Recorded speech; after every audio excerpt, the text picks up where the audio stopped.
సభలో మాట్లాడే ప్రతి మాట ప్రతి అంశం కూడా ప్రజల జీవితాలతో ముడిపడింది కాబట్టి సభ గౌరవిస్తూ సభ మర్యాదలను పాటిస్తూ ముందుకు సాగుతానని, మా ప్రాంత ప్రజల యొక్క సమస్యలు పరిష్కరించడానికి గౌరవ ముఖ్యమంత్రి గారి ఆశీస్సులతో సలహాలు సూచనలతో మా ప్రాంత ప్రజల సమస్యలు పరిష్కరిస్తూ వారి సంక్షేమ అభివృద్ధి కోసం సాగుతాను ముందుకి.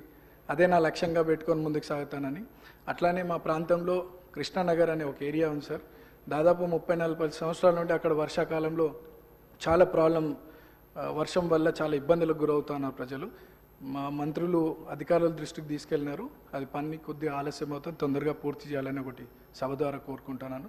అట్లానే హై టెన్షన్ లైన్స్ మా ప్రాంతంలో ఉండడం వల్ల పదుల సంఖ్యలో ప్రజలు చనిపోయినటువంటి విషయం పూర్వంలో, అది కూడా అధికారుల దృష్టికి తీసుకెళ్ళినారు.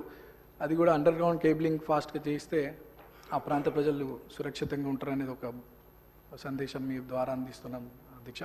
అండ్ చాలామంది పిల్లలు కూడా అక్కడ చదువుకొని 10th తర్వాత ఫైనాన్షియల్ ప్రాబ్లం వల్ల చదువుకోలేని పరిస్థితి. సో అక్కడ ఒక ఇంటర్మీడియట్ అండ్ డిగ్రీ కాలేజ్ కూడా వస్తే బాగుంటుందని ఒక అభిప్రాయం తెలియజేస్తూ నాకు ఈ అవకాశం ఇచ్చినటువంటి మీకు థ్యాంక్స్ చెప్తాను.